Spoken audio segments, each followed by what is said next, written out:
Assalamualaikum warahmatullahi wabarakatuh.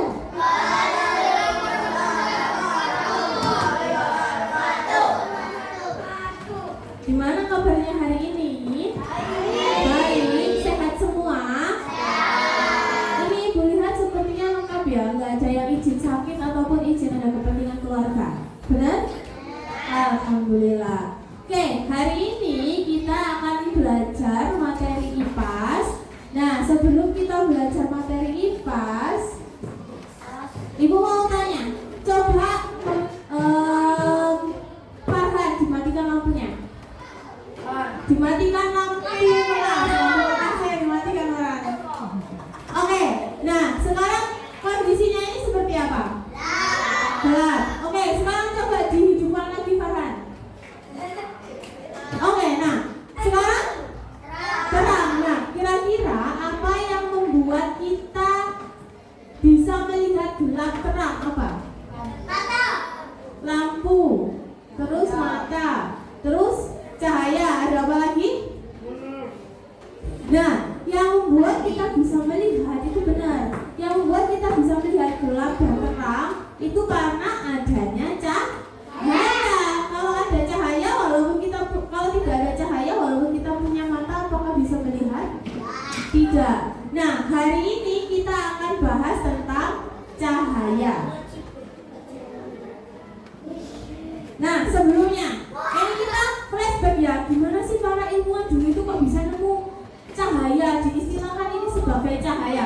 Kalian lihat ini meme-meme yang matanya bersinar kayak laser, kayak Superman itu.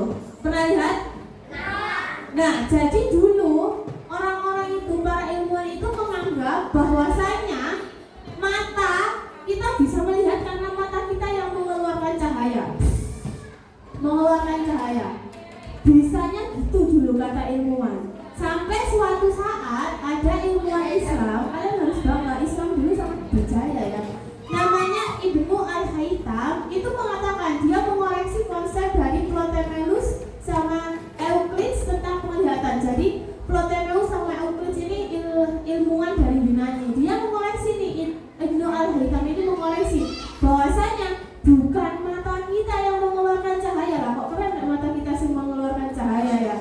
Bukan mata kita yang mengeluarkan cahaya, tapi kita bisa melihat benda-benda itu karena apa?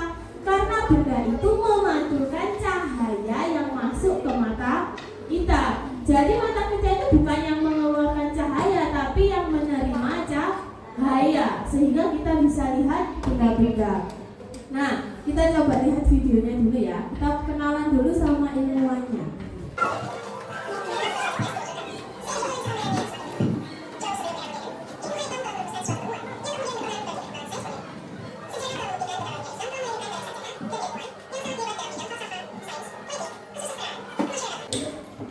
Oke, sekarang ibu tanya, siapa nama ilmuwan Islam tersebut? Ibnu Haytham. Kira-kira apa teori penting yang menjadi dasar perkembangan dunia optik dari Ibnu Haytham tadi apa? Cahaya. Cahaya. Kenapa cahaya? Ya, apa tadi? Kata-katanya gimana tadi? Menerangkan? Ya, Vino? Menerangkan benda. Kenapa benda? Benda. Kenapa? Menerangkan kalau benda itu bercahaya. Benda itu bercahaya atau apa? Menerangkan karena benda itu kita bisa melihat benda. Retina kita sebagai pusatnya kita bisa melihat benda karena bendanya memantulkan cahaya. Nah, di sini ibu ada dua hal. Ada hal yang harus ibu jelaskan lagi. Nah, ada benda yang bercahaya, ada benda yang tidak bercahaya. Benda bercahaya contohnya senter, lampu. Yang paling besar yang menyinari bumi, matahari. Nah, itu namanya benda yang bercahaya, benda yang mengeluarkan cahaya. Bedakan ya. Kalau benda yang tidak bercahaya, kita bisa melihat benda yang tidak bercahaya karena benda itu memantulkan cahaya. Contohnya ya meja, kursi, ini bendanya tidak bercahaya, tapi dia memantulkan cahaya sehingga bisa masuk ke mata kita. Dari sini paham? Oke, jadi itu ya. Kalau kalian amati Ibu ini kan ada di sini. Menghasil di belakang ibu ada apa? Bayangan. Bayangannya warnanya hitam. Kalau sekarang ini kalau ibu yang berdiri ya. Kalau ini apakah full hitam? Tidak. Oke, sekarang ibu tanya, kenapa ada benda kayak ibu ini? Kita anggapnya ibu juga benda ya. Kenapa ada benda yang menghasilkan bayangan gelap, tapi ada juga benda yang bisa ditembus cahaya? Apa yang membedakan? Karena transparan, yang ini transparan. Kalau ibu tidak transparan. Nah, jadi benda itu juga ada beberapa jenis. Kalau kita berdasarkan pemahaman kita tentang cahaya, ada benda yang dia itu bisa susunan bendanya ini, susunan partikelnya itu tidak rapat, sehingga kalau ada cahaya, cahayanya itu tidak terhalang, jadi bisa terus lanjut seperti itu. Ini namanya benda transparan. Tapi ada juga benda yang susunan partikelnya itu di dalamnya rapat, jadi mau ada cahaya masuk ya nggak bisa, karena ketabrak. Jadi dia tidak bisa lanjut cahayanya. Itulah kenapa dia menghasilkan bayangan. Paham dari sini?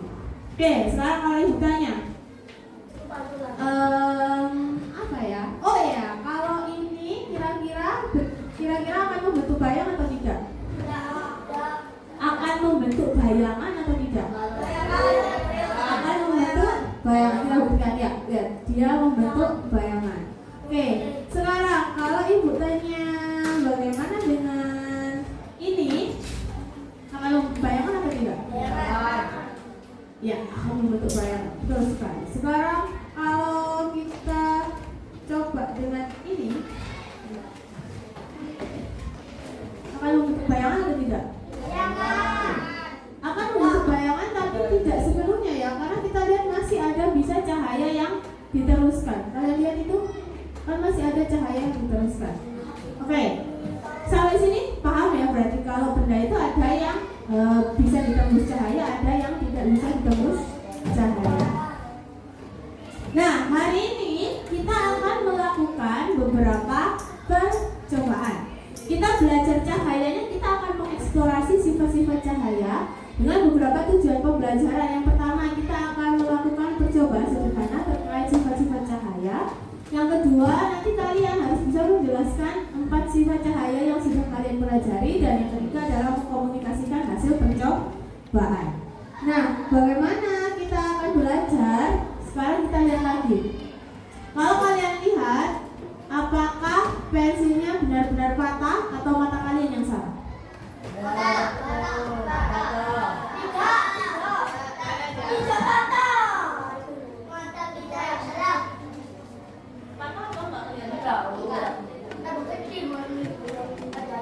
Oke, tambah besar.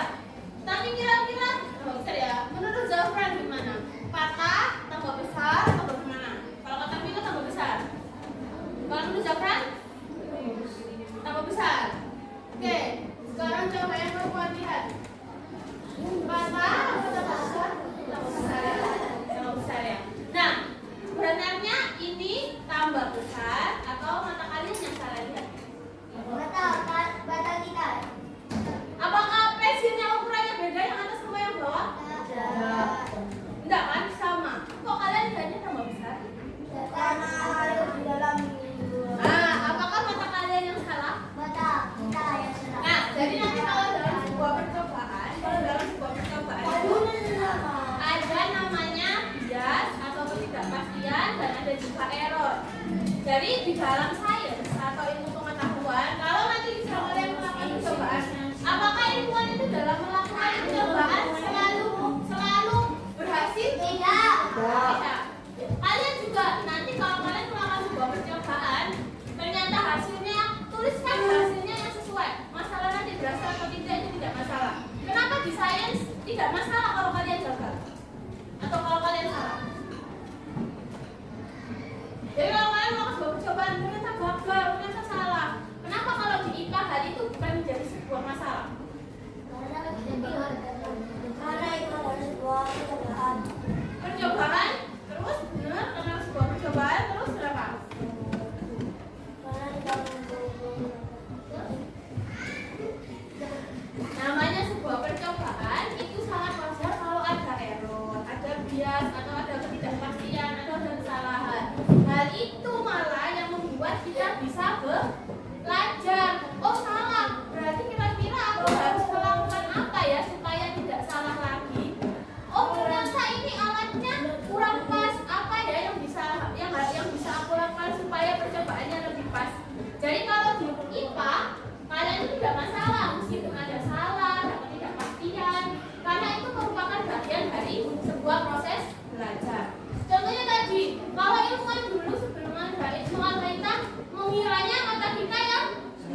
Yang bercahaya ya. Ternyata salah. Lah kalau salah kemudian dibuktikan oleh ilmu alkitab. Coba kalau pas itu tidak dibuktikan, kita akan tetap sampai sekarang beranggapan kalau mata kita yang bercahaya, padahal bukan. Jadi kalau di IPA, sebuah kesalahan, sebuah ketidakpastian itu adalah tempat untuk belajar, adalah proses untuk belajar. Nah, berani mengakui kesalahan dan mengoreksi teori lama berdasarkan bukti itu memunculkan adanya perkembangan ilmu pengetahuan. Nah, sekarang nanti berarti kalau pas kalian melakukan percobaan harus dituliskan hasilnya secara logika. Secara logika atau secara hasil pengamatan? Harus secara hasil pengamatan, berarti kalian harus jujur ya. Nanti hasil pengamatannya dituliskan sesuai, nanti kita diskusi lebih nanti ya. Nah, sekarang kegiatan pembelajaran kita akan belajar melalui percobaan dengan 4 stasiun. Ada stasiun 1, stasiun 2, stasiun 3, dan stasiun 4. Terserah nanti kalian mulainya mau dari mana, tapi Ibu akan jelaskan terlebih dahulu supaya nanti tidak bingung ya. Di stasiun pertama ini akan ada, kalian kan bawa sampel masing-masing ya, bawa sampel kan tiap kelompok. Nah, di stasiun pertama yang harus kalian lakukan, yang hitam ini sebagai layar ya, ini sebagai layar. Jadi nanti cahayanya diarahkan ke layarnya. Nah, kan ada beberapa kelompok. Nanti silakan dijejer, bolongnya yang pas ya, bolongnya yang sama. Nah, lubangnya ini yang pas, yang jejer, dijejer. Terus kalian senterkan. Nyalakan senternya, amati apa yang terjadi di sini. Kemudian, kalau misal kalian geser salah satunya, geser kayak gini, apa yang terjadi di sini? Silakan diamati seperti itu ya. Ini adalah untuk yang stasiun pertama. Dari sini paham? Nanti ini berbagi tugas untuk yang pegang dan yang pegang center ya. Oke, lanjut stasiun kedua. Oh ya ini.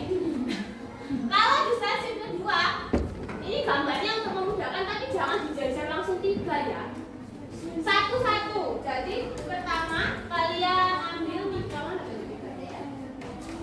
Yang pertama Mika ditaruh sini, disenterkan. Paham? Yang kedua kertas HVS disenterkan. Paham? Yang ketiga papan kayu disenterkan. Kalian amati apa yang terjadi dengan 3 benda yang berbeda pada cahayanya di sini. Dari sini paham? Oke, ini adalah stasiun 2. Stasiun 3. Stasiun 3 adalah di sini. Ada 2 benda, 2 layar yang kita pakai. Yang pertama cermin, ini cermin untuk kalian baca. Yang kedua adalah apa ini namanya? Aluminium foil, tapi sudah Ibu remukan ya. Nanti bukan begini ya, tapi nanti posisinya ya. Nanti posisinya adalah kalian senterkan cahayanya ke cermin. Kalian atur cerminnya supaya bisa sampai ke layar. Cahayanya. Senternya tetap yang diatur adalah cerminnya. Paham? Kalian lihat nanti seperti apa hasilnya di sini. Pun hal yang sama dilakukan untuk aluminium foil. Aluminium foilnya diletakkan di sini. Caranya ini yang diatur supaya bisa ada di sini cahayanya. Paham ya? Kalian cahayanya dari sana. Oke? Oke, stasiun 4, stasiun 3 paham? Lanjut stasiun 4. Stasiun 4 sebenarnya kalian mengamati ini pensil. Tuliskan apa yang terjadi pada pensilnya, apa yang kalian amati. Nah, selanjutnya kalian bisa ubrek-ubrek, ini namanya virtual lab. Nah, virtual lab kalian bisa ubrek. Ini ada center. Nah, apa yang terjadi? Nah, ini kemungkinan ini karena pakai bahasa Inggris ya. Jadi ada beberapa hal yang harus kalian lihat. Nanti Ibu akan bantu di sini. Oke? Ya, nanti Ibu bantu ya. Dari sini dulu ada yang ingin ditanyakan? Punya gambaran? Nah, nanti kan ada 4 stasiun, silahkan nanti berkelompok bareng, ada yang bareng ya apa ya. Sekarang Ibu bagi gambarnya.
bolongannya nggak lurus.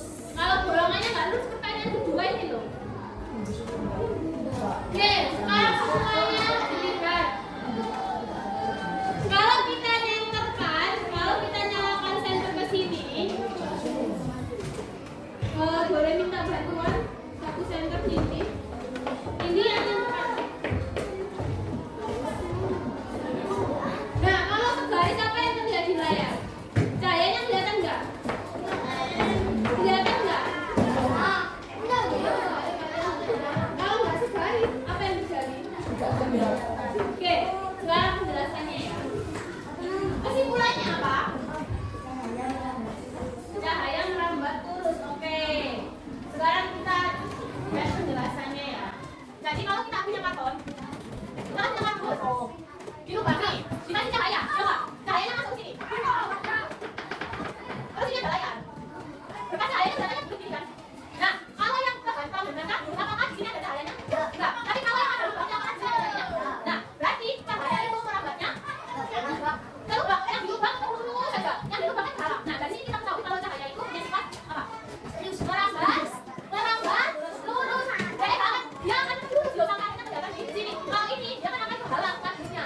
Makanya dia nggak akan terlihat cahaya di sini, loh, karena nggak ada cahaya ngasih. Cahayanya nampak sama kardusnya. Paham nggak? Paham. Dari sini cahaya punya sifat merambat. Ada yang hasilnya beda. Sama ya. Kalau segaris kita tinggal lubang segaris berarti dia kelihatan. Kalau tidak segaris berarti dia tidak kelihatan. Oke.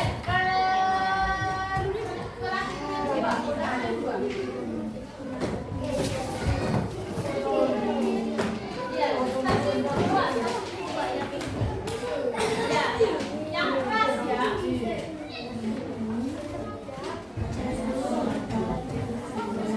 Oke, plastik bening dapat menembus cahaya. Gimana punyanya Zafran? Sama apa beda? Plastik bening dapat menembus cahaya. Sama. Lanjut.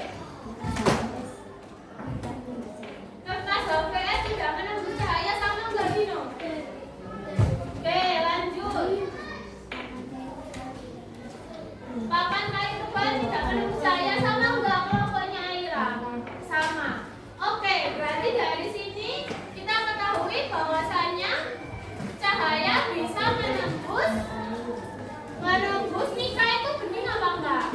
Berarti sifat cahaya selanjutnya adalah cahaya dapat menembus benda bening. Itu kesimpulannya.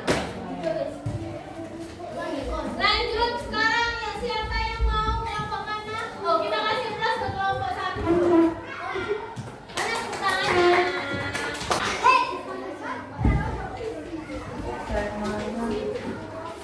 Ayo gimana?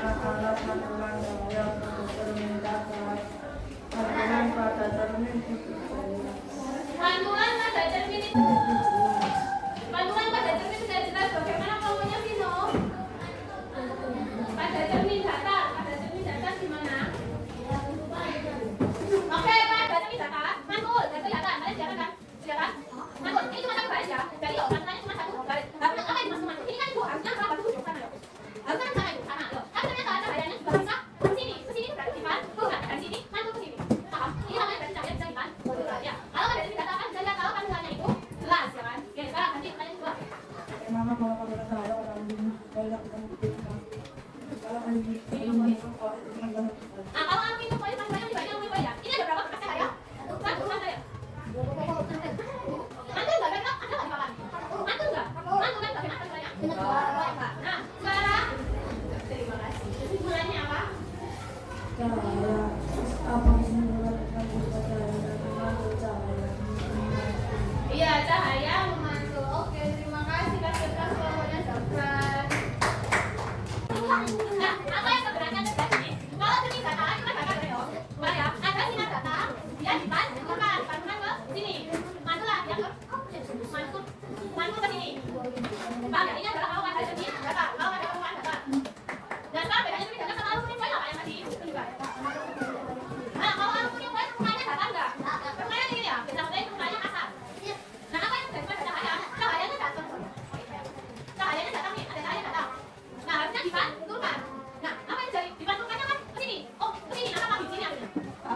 Kan, mantul ke sini. Oh, kemudian dipantulkan ke sini, nanti lagi akhirnya mantul lagi jadi ke sini. Makanya jadi mana? Mana? Nanti pada sinar data, arah pantulnya itu tidak sama. Ini adalah yang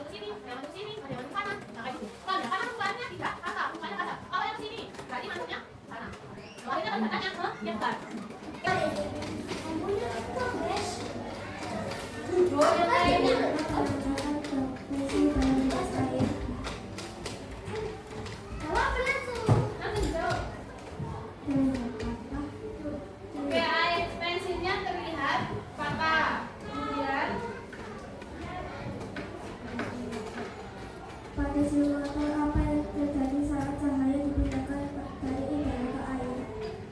Apa pada semua yang terjadi? Kalau udara lurus belok air tidak lurus atau belok cahaya. Oke, tidak lurus atau belok. Selanjutnya kesimpulannya. Cahayanya dapat dibiasakan. Oke, terima kasih. Kelompoknya kasih tepuk tangan ke kelompoknya. Ini ada pensil. Kita anggap pensil sebuah benda yang mengandung cahaya pewarna cahaya. Yang atas ini apa? Mediumnya. Udara yang bawah? Air. Udara sama air apakah sama? Berbeda. Nah, mediumnya berbeda. Sekarang kita lihat ya. Jadi di sini yang atas itu itu udara, di sini udara. Yang di sini adalah air, water air. Nah, kalau kita kasih cahaya, nah ini kan cahaya kita kasih air. Nah, ini adalah gelombang cahayanya. Jadi cahaya kita kasih cahaya. Nah, apa yang terjadi di sini? Coba kita lihat kalau misalnya mediumnya sama, ini kan kita mau sama-sama udara ya. Kita pakai sama-sama udara. Kalau sama udara apa yang jadi terus?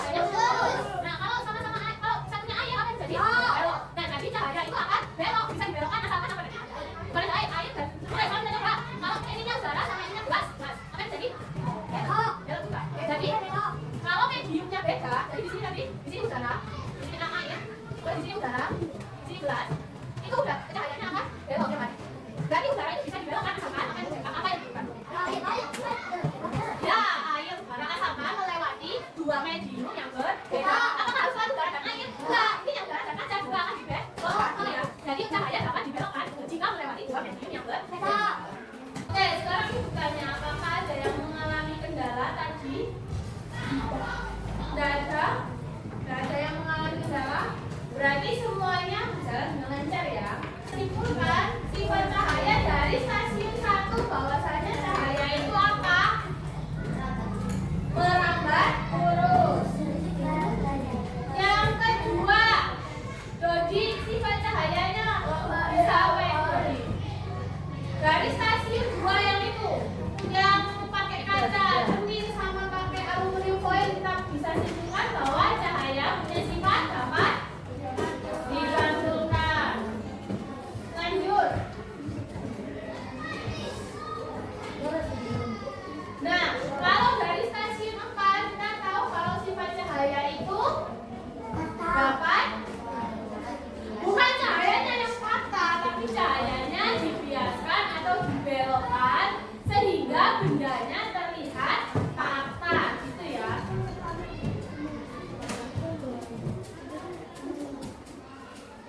Nah, yang terakhir adalah cahaya dapat menembus benda ini.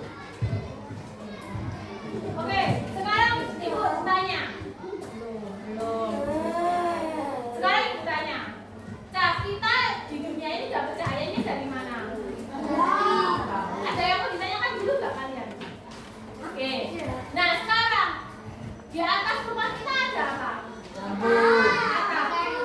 Nah, secara padahal ada atap ya. Kenapa rumah kita bisa terang? Nggak bisa nggak ada lampu, matikan lampunya. Matikan lampunya. Kenapa? Dari jendela. Oke. Nah, kalau misal cahaya dari atas, kalau cahaya itu merambat lurus yo, dan cahaya itu merambat lurus. Berarti kan dari atas gini. Kok bisa masuk rumah kalian? Nggak bisa kalau merambat lurus. Merambat lurus itu dari atas ke bawah gini loh, Rek. Lah, di sini ketatap sama genteng. Kenapa di rumah kalian itu tetap bisa terlihat, tetap bisa masuk cahaya? Oke, di gentengnya ada. Kalau gini ada bolongan kecil-kecilnya nggak? Yang mana bolongan kecil-kecilnya? Itu. Di samping. Mataharimu asalnya dari mana? Dari atas kan? Terus kalau dari atas ada cahaya nggak? Nggak ada. Di rumah kita pemasukan cahaya. Kenapa? Karena di bumi ini ada banyak benda. Setiap benda itu memantulkan cahaya. Jadi cahaya dari atas, natap ke genteng yang sana, dari genteng yang sana dipantulkan, akhirnya bisa masuk ke sini. Paham ya? Jadi dari gabungan itu kita bisa, menurut kita itu bisa tetap terkena cahaya, cahayanya tetap bisa masuk walaupun atap genteng kita itu sebenarnya tidak bisa ditembus cahaya, gitu ya? Paham? Oke. Sekarang pertanyaan selanjutnya jika ada yang bisa menjawab. Ini nggak saintifik banget.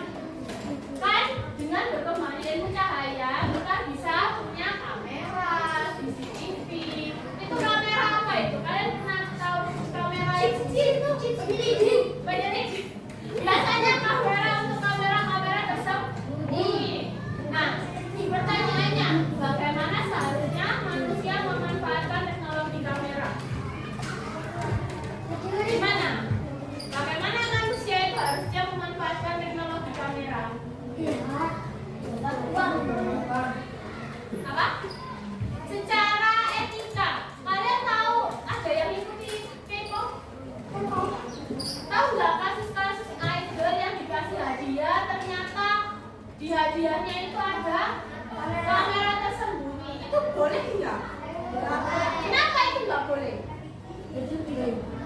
Ayo, kenapa itu kok nggak boleh? Bisa itu jadi idol nih, kayak jadi fansnya nih, tak kasih boneka nih, idolnya itu ada kameranya. Boleh nggak ibu melakukan hal seperti itu? Kenapa tidak boleh? Karena mengganggu privasi idolnya, gitu kan? Apalagi?